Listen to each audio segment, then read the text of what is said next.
Приветствую, это шоу Красного Циника. Мы ищем чушь и ахинею там, где они есть, и там, где, по общему мнению, их быть не может.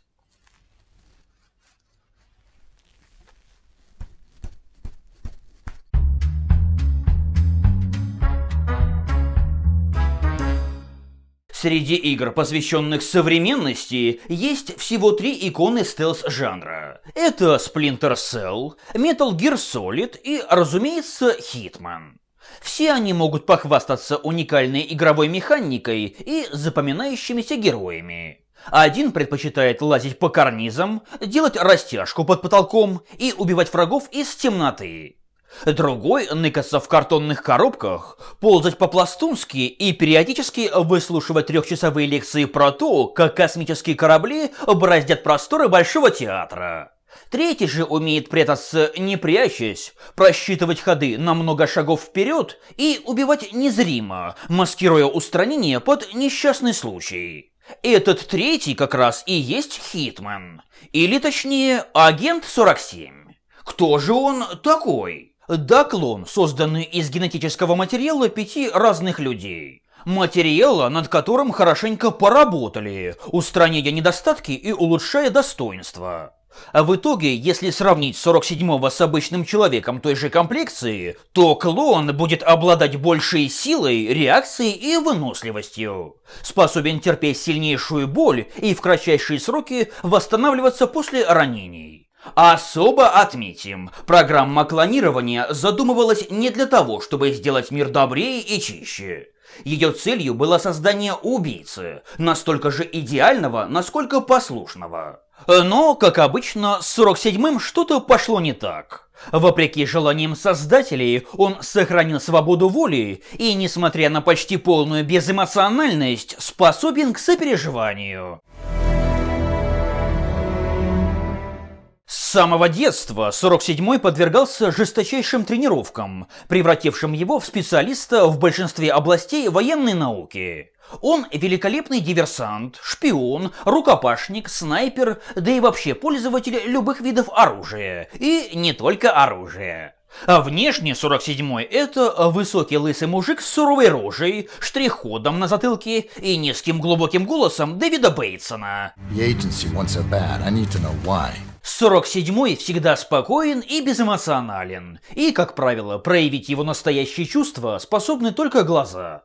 Носить предпочитает черный костюм, перчатки, белую рубашку и красный галстук. Опуская некоторые детали, отметим, что 47-й расстался со своим папашей и стал оперативником Международного контрактного агентства, тайной интернациональной организации, предоставляющей услуги по устранению людей, но не любых. Поскольку у МК налажены связи с ООН, напрямую с государствами и их тайными службами, то организация не принимает политические заказы. Ее целями, как правило, становится всяческая отъевшаяся криминальная мразь. Самым же дорогим и крутым агентом МК, естественно, является 47-й. Особо акцентируем, клон там всего один. Не 310 миллионов, а 1. Да и вообще, во взрослой жизни со своими братьями 47-й встретятся всего пару раз и с предсказуемым финалом. Останется лишь один. Ну и напоследок о сути игр. В них, конечно, можно устроить мясорубку и валить всех направо и налево. Да только это примерно то же самое, что придя на футбольный матч, раздеться догола и бегать по полю, пока тебя не утащит охрана. На самом же деле Hitman это по сути набор стелс-ребусов. Задача каждого добраться до цели незаметно, не задевая невиновных, а саму цель устранить так, чтобы никто в итоге не допер, что произошло убийство. Например, уронить кого-то с балкона, скинуть люстру на башку или травануть неверно приготовленной рыбой фугу.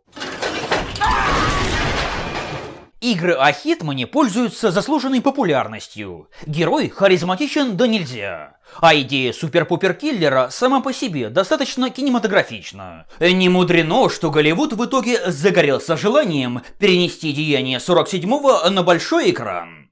К сожалению, хотеть и суметь – это абсолютно разные вещи. Особенно, когда ты понятия не имеешь, как это правильно сделать. Оба подлежащих рассмотрению фильма являются ярким и печальным тому подтверждением. Но обо всем по порядку. Итак, кинокартина 2007 года «Хитмэн».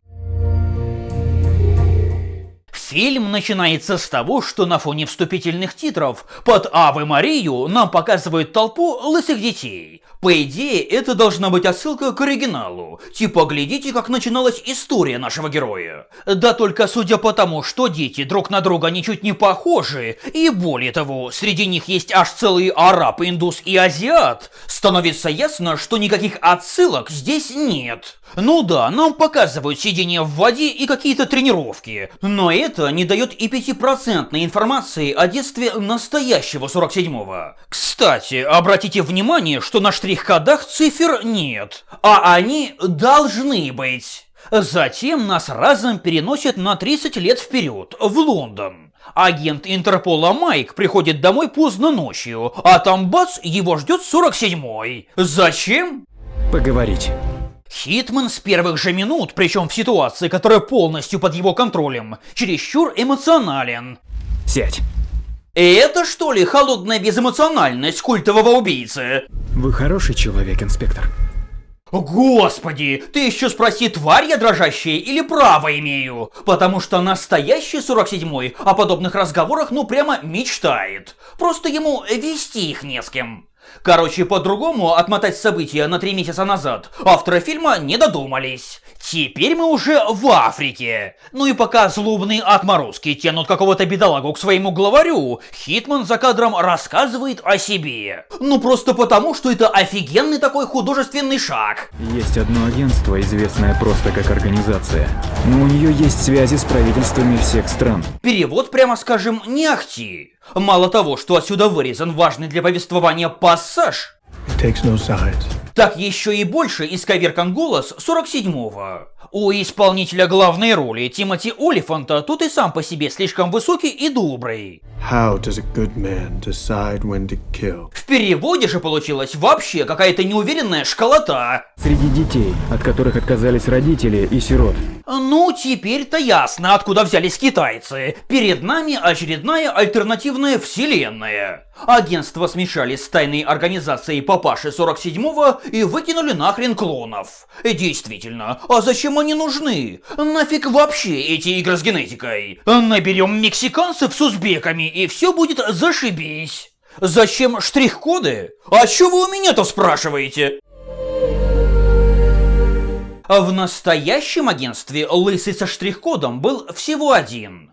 Происхождение других агентов не раскрывалось. Тем временем шоблу африканских упырей разносит на куски бомба в глотке пытаемого. На место убийства прибывает тот самый агент Майк и пытается донести до местных правоохранителей, с чем они имеют дело. И на его счету не десятки убийств, а похоже, что сотни и сотни. Правда, Африку 47-й уже давно покинул и нынче находится в Санкт-Петербурге. Что он там делает? Ну, к нему пытается подкатить тёлка, но наш 47-й мастерски находит предлог уклониться от амурных приключений. А вот что значит тонкий психолог и манипулятор. Тупо убежал, оставив женщину в недоумении. А вернувшись в номер и расставив ловушки, Хитмэн получает новое задание. Внимание! Убить президента России Беликова! Да-да, то самое агентство, которое не принимает политические заказы и даже здесь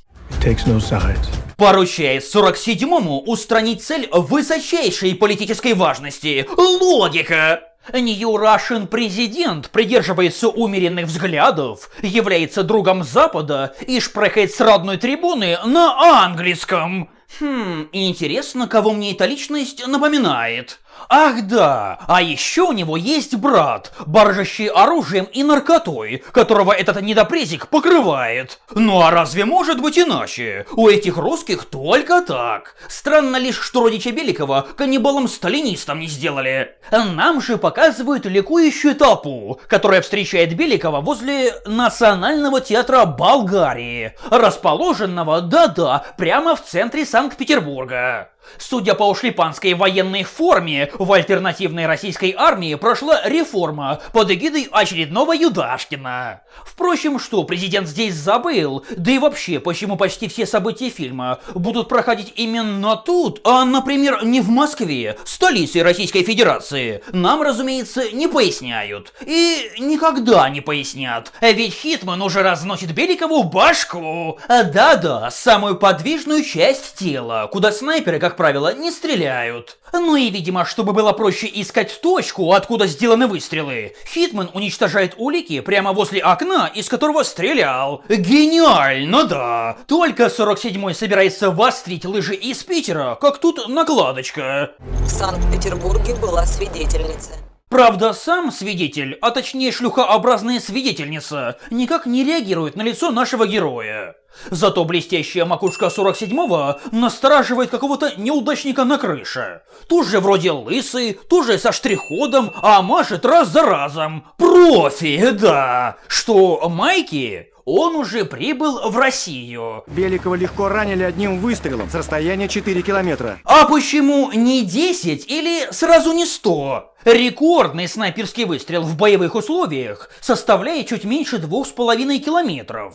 При этом были идеальные условия для стрельбы, несколько пристрелочных выстрелов, а вертикальное отклонение составило 120 метров. И это не потому, что другие снайперы такие плохие, а потому что нынешние снайперские винтовки и боеприпасы к ним уперлись в свой потолок. На расстоянии 2 километров разброс пуль становится критическим. Точное попадание свыше этой дистанции – редчайший случай в истории. А тут 4 километра, 2 попадания подряд, а одно еще и в голову. Смущает то, что промахнулся. Смущает его, блин. Вы бы Хитмана еще по-македонски стрелять заставили, тогда был бы совсем комплект. Но да, Беликов внезапно живой. Свершилось чудо! Только Майк начинает что-то подозревать. Для промаха уж больно много крови. Как внезапный звонок заставляет его забыть обо всем на свете. Хитмана нашли. Они его нашли. Бравый агент Интерпола заявляет. Свяжись с Санкт-Петербургской милицией, скажи, что это юрисдикция Интерпола. Чего-чего? Пуля вошла в носовую полость, я сам это видел. Нет-нет, погодите. Беликов жив.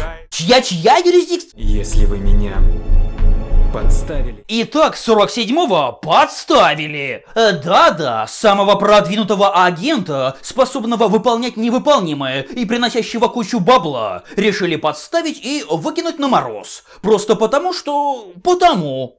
Логика! Ну и пока наш безэмоциональный герой бурно реагирует на случившееся, Майк приезжает на место, проходит мимо странных личностей с автоматами и наезжает на дрожащего капитана милиции, у которого на погонах 4 большие звезды. Кем приказано? Это юрисдикция Интерпола. Тут весь доблестный оперсостав российской милиции должен был хором заржать. Нет у Интерпола в России никакой юрисдикции. Чисто технически у него ее нигде нет. Каждая страна, член Интерпола, создает у себя национальное центральное бюро, которое осуществляет деятельность в пределах своей компетенции. Как правило, это обмен информацией и осуществление взаимодействия между правоохранительными органами, как внутри страны, так и за ее пределами.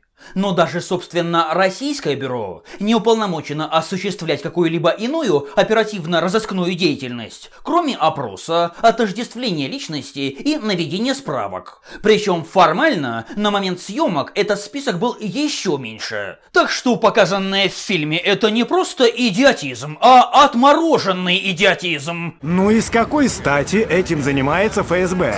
Какой смелый мужик-то, а? А с КГБшником ты бы тоже так дерзко разговаривал? Ну и с какой стати этим занимается ФСБ? Да с такой, что устав Интерпола запрещает заниматься преступлениями политического характера. Вроде посягательства на жизнь российского президента. Раздел 10 УК РФ. Ну и с какой стати этим занимается ФСБ? Клоуны такие клоуны. К счастью, несмотря на вышеизложенное уродство, ФСБшник все равно шлет взорвавшегося придурка туда, куда и полагается. Нахрен! Хотя правильнее было бы в кутузку за воспрепятствование осуществлению правосудия. Начинается штурм. И тут мы возвращаемся к тем непонятным личностям с автоматами. Это, оказывается, местный спецназ. Да-да, владычество русских упырей распространилось на всю галактику. Теперь на них работают не абы кто, а сами Хелганы с планеты Хелгаст.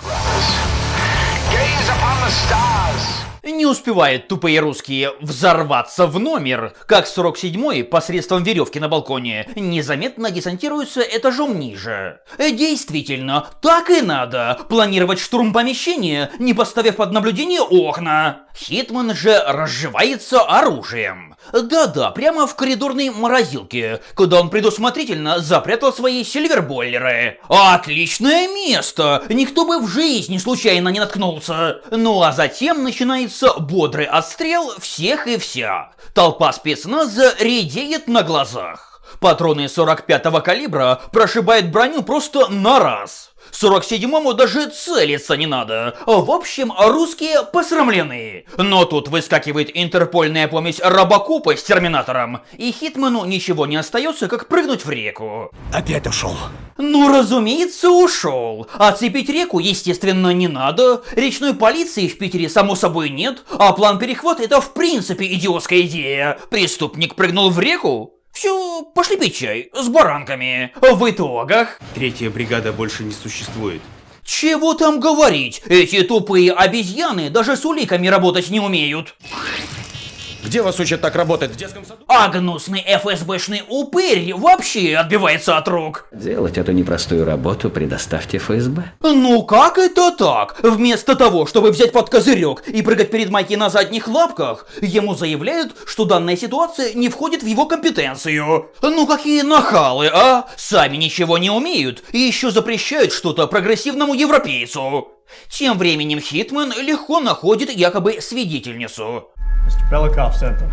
Ну, разумеется, питерские курьеры будут разговаривать с местными проститутками на чистом английском языке, а сами проститутки ни о чем таком не догадываться. Короче, через 2 минуты 47-й уже запихивает орущую благим матом Куриленко в багажник. Да-да, это снова была гостиница. Перебил ли 47-й весь персонал, или они все просто дрыхли мертвым сном, мы так никогда и не узнаем. Стелс? Не смешите мои тапочки. Отпусти меня, сволочь проклятая! В результате недолгого допроса выясняется, что у Беликова есть двойники, а его непутевый брат вдобавок еще и промышляет живым товаром. Куда ты? Доделать свою работу до конца. Майки же все еще вынужден общаться с русскими идиотами. На этом вокзале нет поездов, идущих за границу. Думаете, он отправится в глубинку? Ага, с московского вокзала прямо в Москву, в глубинку. Это так мастерские действия переносят поближе к поездам, где 47-й проявляет свои навыки социального стелса, внедряясь в боевой строй железнодорожников. Однако тот лысый неудачник с крыши все равно его запросто разоблачает. Но кто он, а кто 47-й? Старейший. Правда, тут появляются еще 3 лысых агента. Хитман-еврей, Хитман-таджик и Хитман-негр. Набежавшие агенты сами не знают, чего хотят. Пистолеты наставляют и друг на друга. Зачем? А ножами полосуют только 47-го. Логика. Как насчет достойной гибели? Итак, лысые посрамлены, а вот нагрянувший Майки остается в живых. Почему? Так шлюха попросила его не убивать, и суровый Хитман на это повелся. Видимо, острых ощущений не хватало. Зато теперь с фотороботом в руках Интерпола жизнь заиграет новыми красками. Тупой ФСБшник снова катит бочку на Майке. Я же сказал, вас это больше не касается. И как ведет себя цивилизованный европеец? Пошел нахрен. Кошмар, до чего тупое животное его довело. Где Хитман? А где-то на полпути между Питером и Москвой. Хотя больше похоже на какой-то аул. Впрочем, чего еще взять с этих угромонголов? Кстати, вроде совсем недавно дороги были перекрыты, а теперь, получается, об этом можно уже забыть. Зато нам становятся известны новые подробности о житии президента России. Дикарис. А вот поэтому Интерпол просто обязан нарушать их законы. Благо, самая навороченная служба этих тупорылых даже жучок найти не в состоянии. Очень ловко. Майки, наконец, выдворяют из страны, а Хитман заручается поддержкой ЦРУ.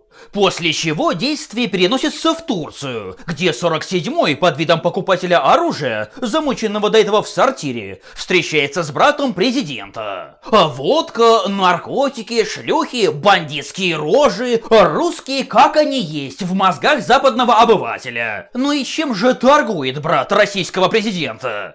Это китайская копия. Птица высочайшего полета, ага. Он точно брат президента России, а не Румынии. Все это, естественно, продается оптом. Думаете, это бред? Нет. Вот это бред. Задумка выложить перед каким-то подозрительным типом гору оружия с настоящими патронами попахивает терминальной фазой шизофрении. Но Хитман, да, просто гений социального стелса. Для чего это все?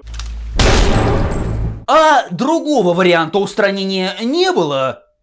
Правда? Он заставил проглотить. С расстояния 4 километра. Герои возвращаются в РФ через, вы не поверите, российско-турецкую границу. Тут одно из двух. Или сценарий писался неграмотными третьегодниками, или, пока я спал, кто-то успел закопать Черное море. Пограничный контроль, федеральный розыск. Какой такой контроль? Какой такой розыск? Впрочем, разве это имеет значение после уже показанного маразма? Ну и с какой стати этим занимается ФСБ?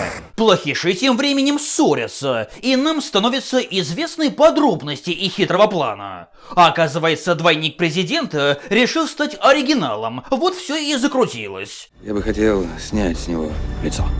А брата-акробата устранили, чтобы он его не опознал. Правда? А как насчет жены и дочери? Или кем тут являются эти две шлюхи в мехах? Россия, да!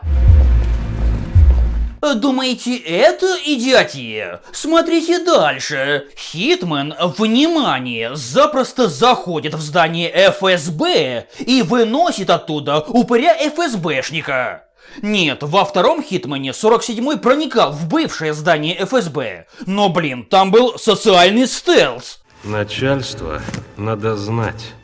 Далее накал безумия только растет. В штаб-квартире Интерпола, который здесь почему-то в Лондоне, а не французском Лионе, Майк начинает что-то подозревать и бросается обратно в Россию. Но без толку. Здесь размещены баллоны с газом. Причем тут газ? Ну иначе как плевком в память жертв Норд-Оста я это назвать никак не могу. Дизайном же боевой экипировки сих бойцов не иначе занимался сам Жан-Поль Готье. Ну а затем нам показывают, как Беликов на поминках брата агитирует голосовать за себя прямо в церкви, а вернее в Болгарском соборе Александра Невского, который здесь, да-да, прямо в центре Санкт-Петербурга. Ну это снаружи. Внутри же тут вообще непонятно что. Иноки в облачении греческой православной церкви что-то там гутарят на фоне стен из карельского мрамора. Тем временем гнусный ФСБшник вынужден плясать под дудку 47-го. Под утку о типа покушении президента эвакуируют. Ну и естественно в группе эвакуации сам Хитман, в итоге убивающий двойника. Зачем, понять, конечно, можно, но менее идиотской эта ситуация не становится. В качестве бонуса стрельба из вертолета по храму. Хитман схвачен, но вы не радуйтесь. Знайте, что ЦРУ может перекрыть улицу посреди Петербурга и пообещать устроить бойню. Если мы изрешетим вас автоматными очередями, потом окажется, что этого не было. Логика! Ну и пока красавцы из Интерпола хлопают ушами, 47-й без затей сбегает. Ты, конечно, знал про мои полномочия, что я выведу тебя оттуда через парадные двери. Да-да, помним. Юрисдикция Интерпола. в России в отношении политических преступлений. Капитан Очевидность уже повесился, для начала прострелив себе голову 3 пулями в затылок. Ну а дальше Лондон, посиделки на кухне, дарственная на виноградник бывшей проститутки и отстрел убийц по ее душу. Конец! Если бы в год премьеры мне кто-нибудь заявил, что я назову Тимоти Олифанта не таким уж и плохим хитманом, то я бы, наверное, рассмеялся наглецу в лесу.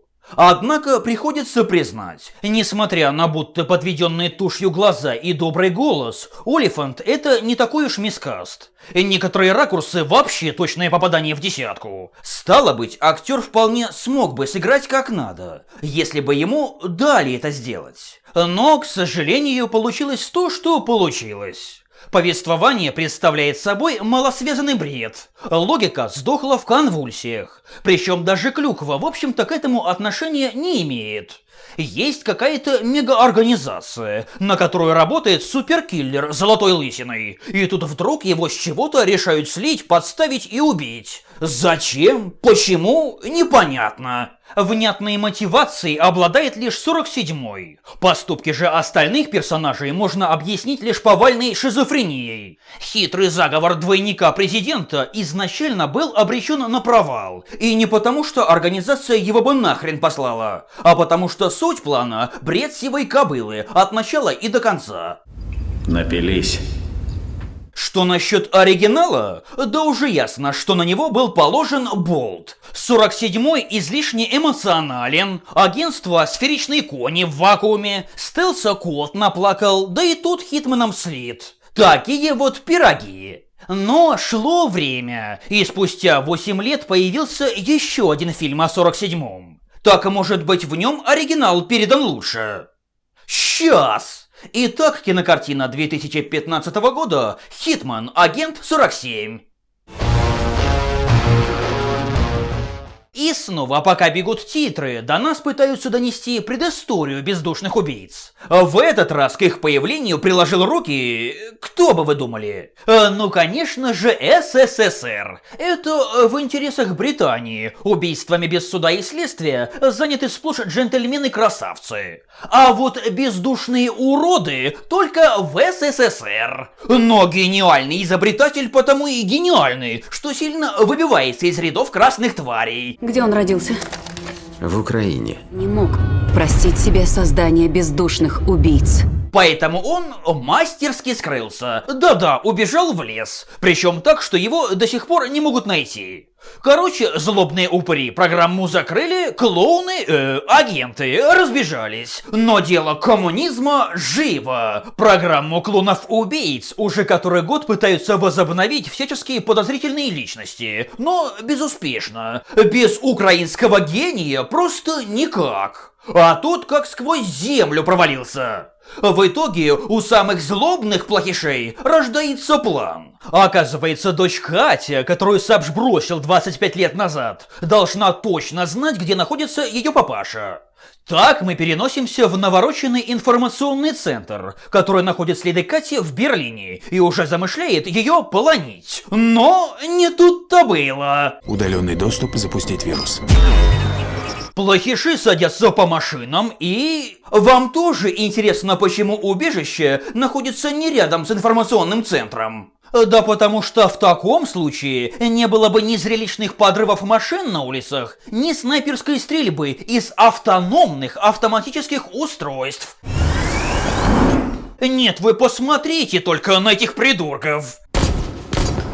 Действительно, зачем проверять комнату? Никого ведь охранять не надо, правда?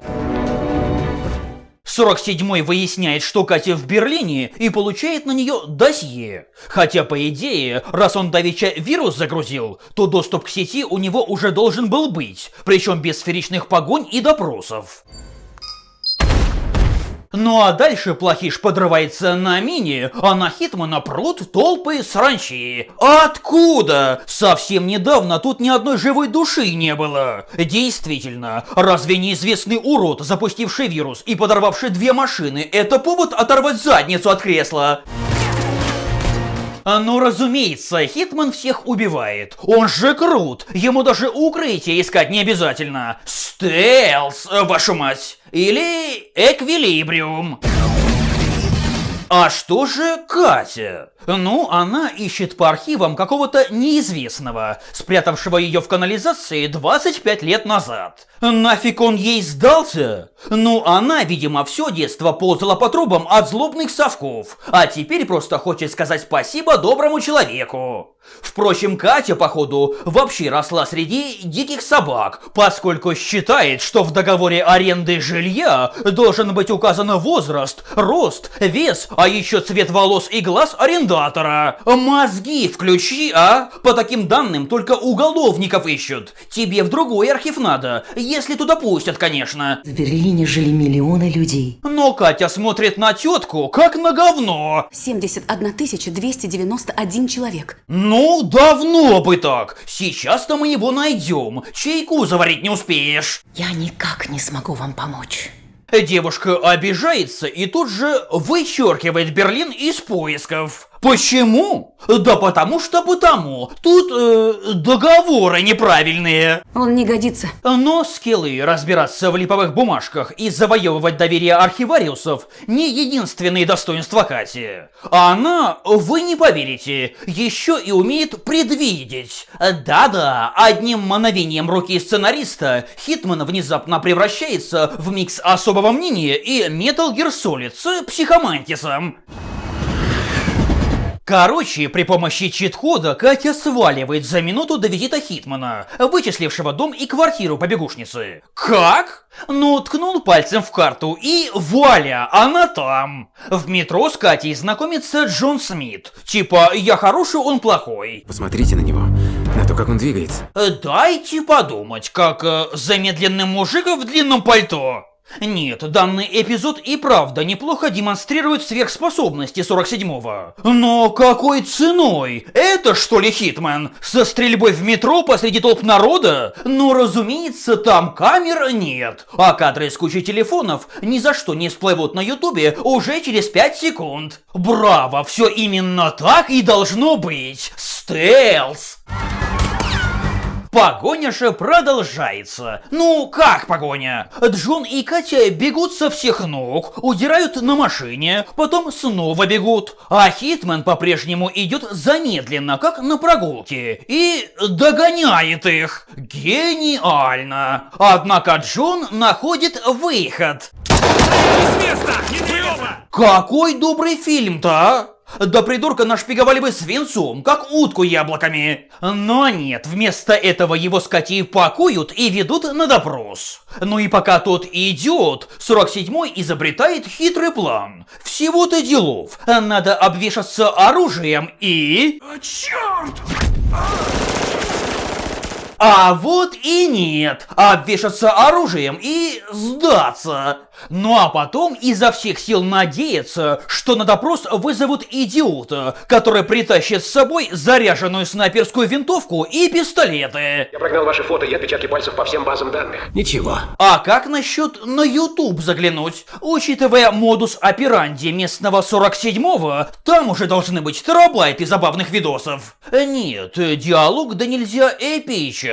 47. Это не имя. Да, но меня так зовут. Но настолько же и туп. Ну и кто же вы такой? Киллер. Не стал бы настоящий 47-й так подставляться. Хитман это стелс, и, как это ни странно, снова стелс. Незаметно пришел, незаметно убил и незаметно ушел. Вот что такое Хитман, а не «Здрасте, я киллер». Вы знаете, дядька Чарли. Дальше начинается побоище, из которого становится ясно, что 47-му, в общем-то, можно было бы и не сдаваться. Просто бы зашел и всех отметелил. Делов-то. Толку-то от этого плана, если Катя с Джоном без проблем сбегают. Какая охрана в американском посольстве? Вы о чем? На землю! Лицом вниз! Что Хитман? Да типа маскируется, ну, подвешивая нехилую снайперскую дуру прямо на плечо. Самое главное, что это настораживает всего одного человека, но ненадолго. Да-да, тут, наконец, у них начинается стелс. Переоделся же 47-й, видимо, за секунду. Чик и все. Вот именно это надо было из первоисточника перетащить. Игровую условность. Пока Джон раскрывает Кате страшную правду. Ваш отец. Ну и прочий бред, озвученный в титрах. Хитман уже на крыше. Но вы успокойтесь, ранение лишь касательное, поэтому ничто не помешает девушке узнать очередную сногсшибательную истину. Что он изменил вас? Катя в настоящем шоке. Ведь у обычных людей сверхспособности от рождения, а у нее нет. Обидно, клянусь, обидно, ну... Только Катя собирается наванговать Джону, ставшему Брайаном, где находится ее папаша, как в номер врывается 47-й. Как он нашел их в отнюдь не маленьком городе, загадка. Так и да, как мы узнаем потом, он Катю наметил. Ну и что дальше? Она разлила лужи крови до номера гостиницы? Да там царапина, даже если захочешь оставить след, не оставишь. Или в пуле радиопередатчик. Так выстрел прошел по касательной. Или это сверхспособность уже 47-го. Типа рань человека и сможешь его найти где угодно. Это не только звучит как бред, это и есть бред. В себя Катя приходит в какой-то авиационной лаборатории. И вроде бы сначала 47-й хотел девушку убить. А теперь, получается, уже не хочет. И тут снова порция разоблачений о нелюдях из СССР. Оказывается, когда папаша Кати хотел сбежать, упыри убили его жену. 47-й же в это время тоже бегал по лесу. И все видел. Катю тут же накрывает флешбэк. К сожалению, не о том, куда она бесследно исчезла и как дожила до дееспособного возраста. Поэтому версию с дикими собаками оставляем в силе. Кстати... Светлые волосы. Это вот светлые.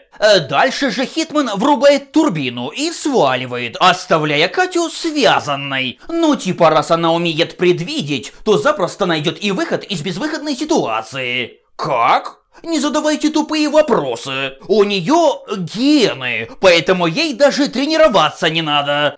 Используй силу, Люк. Мощь турбины настолько велика, что со стула срывает веревки. Но Кате все нипочем. Положись на нее. Ну да, бред, зато эротично. Сквозь него струится сила. Едва Катя успевает спастись, как опять новости. Ты такая же, как я. Недолысый мужик в черном пальто. Агент! Ну кто бы сомневался. Тут на завод неожиданно врываются плохиши. И снова вопрос. Как? Как можно найти следы невидимого 47-го, незаметно вытащившего девушку из отеля и перенесшего ее в самый дальний угол режимного объекта? А дальше вы не поверите. Хитман начинает говорить с Катей в полный голос, находясь в считанных метрах от группы зачистки. Да-да, найти невидимые следы плохиши могут, а услышать тех, кто орет в 2 шагах от них, уже нет. Шедеврально! Далее Хитман переходит со сверхспособностей к богоспособностям. Там. Я тоже так могу. Там. Там. Там. Там. Там. Правда, все это не помешает внезапно воскресшему Брайану навешать 47-му звездюлей. И вроде совсем недавно все было ровно наоборот. А теперь только благодаря Кате Хитман умудряется остаться в живых. Как? Почему? У него прокачана нервная система, ускоренная реакция. Там подкожная титановая броня. Итак, о способностях Кати пока никто не знает. 47-й отметелен, как последний рахитик. Спрашивается, нафига тратить бабло на воссоздание программы агентов, если злодеи и без них прекрасно справляются? Ну и пока мы чешем репу, 47-й везет Катю к папаше. Забавный социальный стелс прилагается. А батюшка же, оказывается, уже не первый десяток лет живет вплотную к штаб-квартире плохишей. Вдумайтесь, Катю, которая была генетически подкручена так, чтобы ее не могли найти, злодеи нашли, а ее немодифицированного папашу нет. Логика. Папочка встрече да нельзя рад. Ты зря приехала. Действительно, вот ведь сволочь, мешает цветы рисовать. Почему ты меня бросил? Проблема не в том, что бросил, а в том, что потом не делал попытку дочку найти. Ах, он так ее оберегал, рисуя в ботанических садах и нисколечко не скрываясь. Далее следует тупая банальщина для детсадовцев. Я думаю, что это делает нас людьми. Тут в очередной раз непонятно как Катю находят злодеи. Ну и поскольку в нашем типа детективе погони на машинах еще не было, дальше следует именно она. Дебильная езда по автостоянке и очередной эквилибриум прилагаются. Они окружены, не уйдут. Да-да, одним байкером. В общем, герои снова сбегают, а осел Брайан опять посрамлен. И все бы ничего, но папаша случайно ранен, и поэтому его нужно бросить. Зачем? Ну, для придания бодрости сюжету. Дальше человечного профессора, не захотевшего работать на уродов, но бросившего дочь, начинают пытать. Расскажите, мол, нам, как наклепать побольше таких, как 47-й. Оцените всю степень тупизны. Это рецепт бутерброда можно озвучить за минуту. Но то, как сделать убер-солдата, никогда. Не нужно обладать научной степенью, чтобы понять. Для передачи всей информации потребуются годы кропотливой работы. Но только не в фильме. Говорите, доктор. Тут с целью ускорить процесс допроса из уютненького бункера выходит главный злодей картины – Фашик Кан. За этим домом Индия. А в Индии у всех шлюх по 6 рук. Только он начинает убалтывать профессора, как по громкой связи заявляет о себе Хитман. Она и есть цель в ее ДНК. Скажите, предатель? А вот и нет. Это все часть хитрого плана. Он ведь прекрасно знает, что Катя развяжется и примется таранить вертолетом небоскреб. Это же абсолютно логично и совершенно не опасно. Шизофреничности добавляет тот факт, что 47-й орет по громкой связи, находясь в одной кабине с группой пожарных, и при этом на него никто внимания не обращает. Плохиши дико пугаются и бегут назад в бункер, но тут их, та-да, с важным видом ждет 47-й. И это, по вашему мнению, покушение? А может, стоило бомбу взорвать, газ пустить или там снайперскую винтовку на веревочках подвесить? Вон ведь как у вас все ловко в начале получилось. Но тогда бы идиотской финальной потасовки не было. Ну а дальше чистая тарантиновщина, которая сама по себе феномен, но в рамках вселенной 47-го ни с какой стороны неуместная.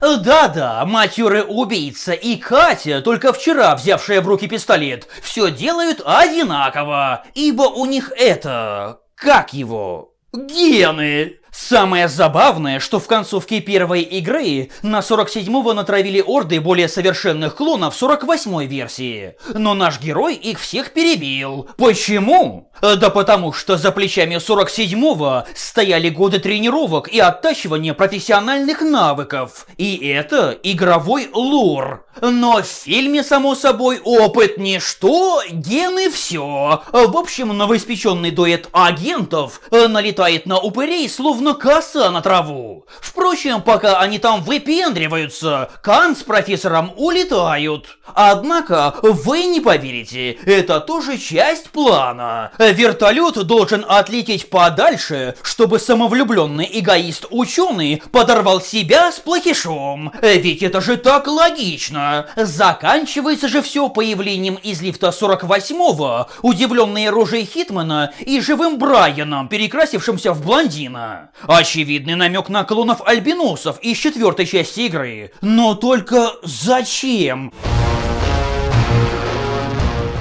Перезапуск оказался еще более тупым, чем первая экранизация. Нельзя сказать, что сюжет здесь бредовей. Просто он менее сложен с повествовательной точки зрения и основан на банальной и скучной завязке. Есть некий профессор, которого ищет какой-то злобный синдикат. При этом абсолютно не раскрыто, что это за организация, какова цель ее деятельности, степень ее угрозы и сила влияния. Есть дочка профессора, которая ищет непонятно что, непонятно зачем и обладает сферичными сверхспособностями. И, разумеется, есть 47-й, которому вроде бы картина должна быть посвящена, но на самом деле ничуть не посвящена. По большому счету, Хитман здесь просто как фон. Сначала он появляется в виде страшной угрозы, затем реализует себя в виде надежной защиты. Вот и получается, что фильм вовсе не про него, а про Катю. Я тебя 2 дня уже люблю. Безусловно, в перезапуске есть и сильные эпизоды.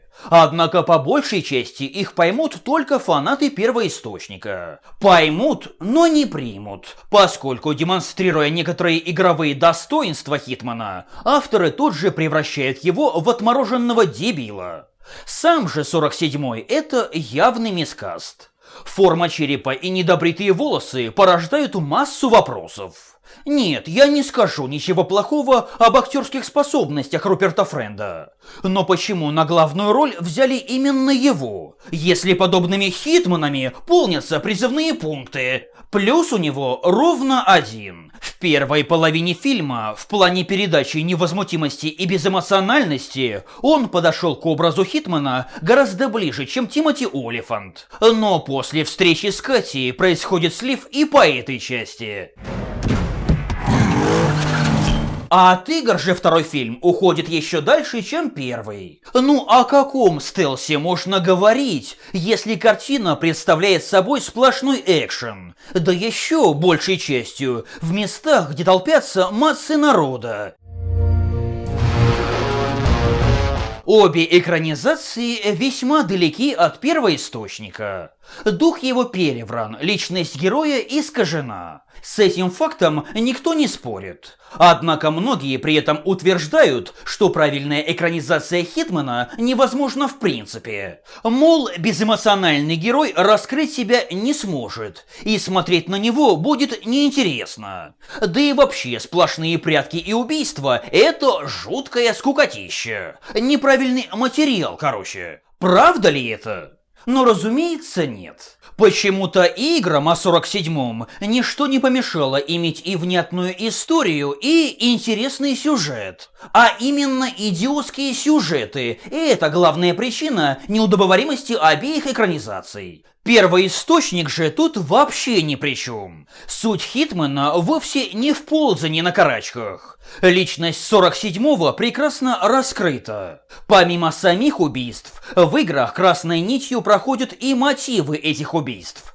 И почему-то подобные же причины и методы работы героев не помешали фильмам о Джеймсе Бонде, Итане Ханте и Джейсоне Борне иметь внятный качественный сюжет и проработанных персонажей. Так что правильно экранизировать Хитмана вполне себе можно. Просто делать это должны люди, у которых мозг растет не в области задницы. Ну и с какой стати этим занимается ФСБ? Это все на сегодня. С вами был Красный Циник. Смотрите хорошие фильмы, играйте в хорошие игры.